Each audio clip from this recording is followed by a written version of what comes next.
YouTube. I hope you're having a good holiday and I hope you're out there being safe. I'm about 3 months in with this Hellcat and I want to let you know how it's been so far. Gun is empty. Mag is as well.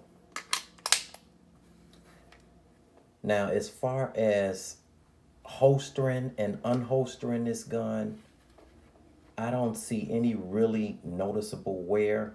I'm 650 rounds in. I know that's not a huge round count, but you have to be careful right now with your 9mm because it's hard to find that. Even though it's starting to loosen up a little bit now because I got probably about 7 boxes coming of range ammo, lawman, and I got it for a reasonable price. So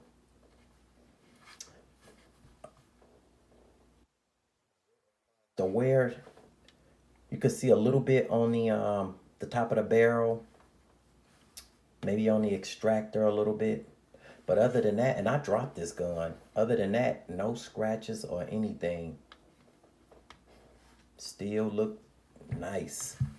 As far as cycling, like I said, I've got 650 rounds through it, maybe a little bit more than that because every time I go to the range, every time I go, the people in the that's next to me want to come over. They see the gun, they want to come and shoot it. I don't know if it's because of the flat dark earth color or what it is, but they always want to come and shoot to the point that I start telling them to bring their own ammo, but they always want to shoot it and they like it, it's done loosened up after 600 rounds. As snappy as it used to be, it's really loose.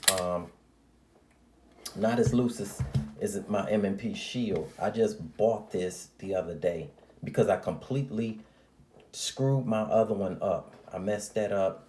So I immediately bought another M&P Shield. This is the 2.0 without the safety. But this gun ran Sig V Crown. I ran plus P, critical duty, critical defense, all type of ball ammo, 150 grain micro HST, not one bobble, not one hiccup, no time at all. Everything just ran flawlessly. Now, this light did pop off on me. This is the Olight Mini 2. Now, I don't know if you noticed it or not, but I had a rig for this, a rig that somebody else made a video for. If you put this on here, you're going to see some play. What you have to do is the bracket at the top, push it forward. Make sure those screws hit that rail. Push it forward while simultaneously pushing this light housing back all the way to the back. So you're going to go forward and backward at the same time. Then lock it. Then you get no play at all. It popped off on me when I was in at 300 rounds in. I'm 650.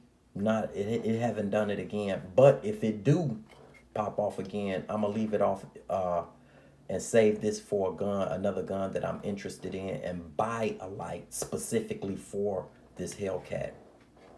Now, as far as the trigger, I might be in the minority of people that like the trigger. I'm not pressed to change it. I probably change it in the summertime only because I don't like the polymer feel to it. Other than that, I like the trigger. It shoots good. I haven't had a problem. And as far as rounds extracting out of the gun, I know some people think that's not important, but that is important to me. I like a consistent, I like the way, I don't know if you have some Glocks, you could put a barrel, a bucket right next to you and fill it up. That's how consistent the rounds extract out of there. Speaking of that, you know what?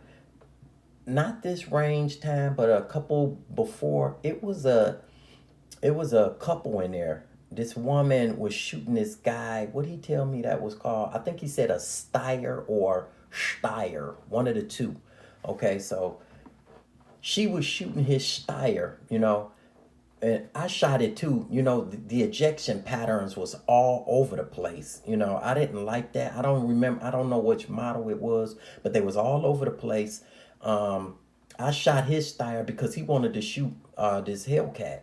And if you're gonna shoot my Hellcat, I want to shoot your Steyr. That's how that shit go. So after I shot it, she was shooting it again, you know what I'm saying? And one of the rounds, the patterns was all over the place. One of the rounds hit her in the head, went right in her bra. Okay? She started hollering. He had to grab the gun and take it and put it on a bench because she was finna start waving it around, while he had to put that on the bench while she dealt with her situation, because them casings can be hot. So that thing was probably in there sizzling that little nipple. But that woman looked it just like Press Secretary Huckabee, if you know who she is. She looked it like she could be her sister. And she said a lot of people always tell her that. But I thought that was funny. And people say that, ejection patterns ain't a big deal. That's a big deal to me, And this gun and a shield, the ejection patterns is similar to a Glock where it's completely consistent. So I like that about the gun. What I don't like about this gun, and it's the only thing, and really it's not the gun, it's the manufacturer. Third party support.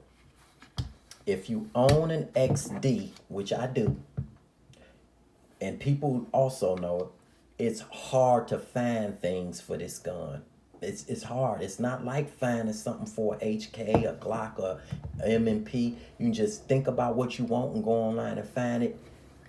You would think that wouldn't be a problem. This gun is a year in, this is one of the number one guns sold. I checked. It's not the number one, but it's one of them. And I'm telling you, when this gun first came out, Hive Technology immediately made a +1 base plate, and I'm thinking, it's gonna have strong third party support, But any holsters I'm looking for, any from the places that I normally get them from, they don't make them, and that include outside the waistband holsters. Even though I got one, I do a video on the one I got, but the favorite ones that I go to, this, for example, this pinky extension.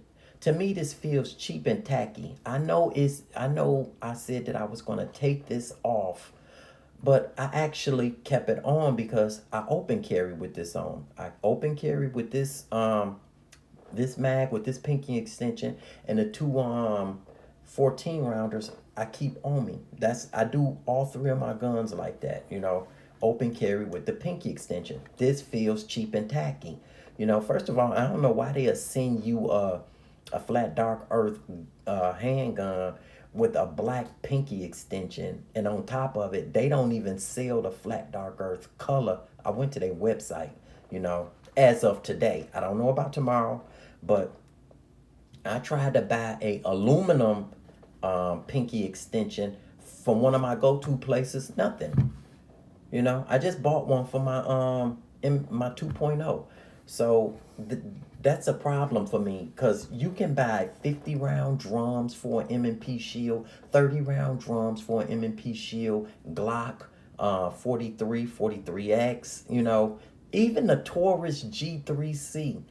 But you can't buy that they don't sell it for this gun, And I know people gonna say, listen, if you got 14 plus one in the pipe, that's more than enough to fight with. I know that. But sometimes you want to go and have range fun. I like to go with my homeboy to his father's farm, That way you ain't got nobody over your shoulder. I mean, you ain't going to be dangerous, but, you can shoot as fast as you want to. You ain't got to worry about people hounding you to want to shoot the gun. And you know what I'm saying? So I would like to have a high capacity magazine. They don't make it for it, and that is bizarre. And I believe it's because third party 2A people is still kind of upset with Springfield for that shit they pulled over in Indiana or Illinois, one of the two states. It was some political crap. You could search it up if you want to, but I believe they still holding a grudge about that because there's no way in this world this thing ain't supposed to have strong third party support right now.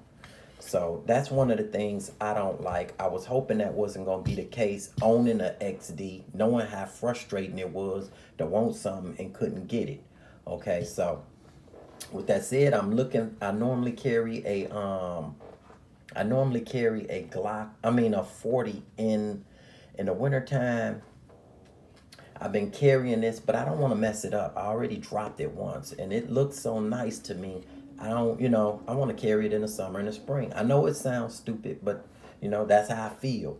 I want to carry this only in the summer and the spring. So that's one of the reasons I went with an all black M&P Shield. I was thinking about the Glock 43X, but soon as I messed my shield up, I said, I don't want to live in a world without having a shield. It's extremely reliable. So I went out and hurried up and bought me another one. That's what I'm gonna carry. I'm gonna, backup mags. I got my stuff coming for it. And that's because I can't find the 40 that I'm looking for. I want a 3.6 M&P.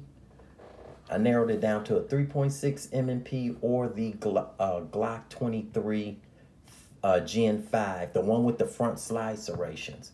Now, as far as the M&P, they coming out with they finna update it. It's gonna have some aggressive slide serrations. But when I called Smith and Wesson, they're not making any high capacity magazines for it, and I don't want to deal with Pro Mag for that.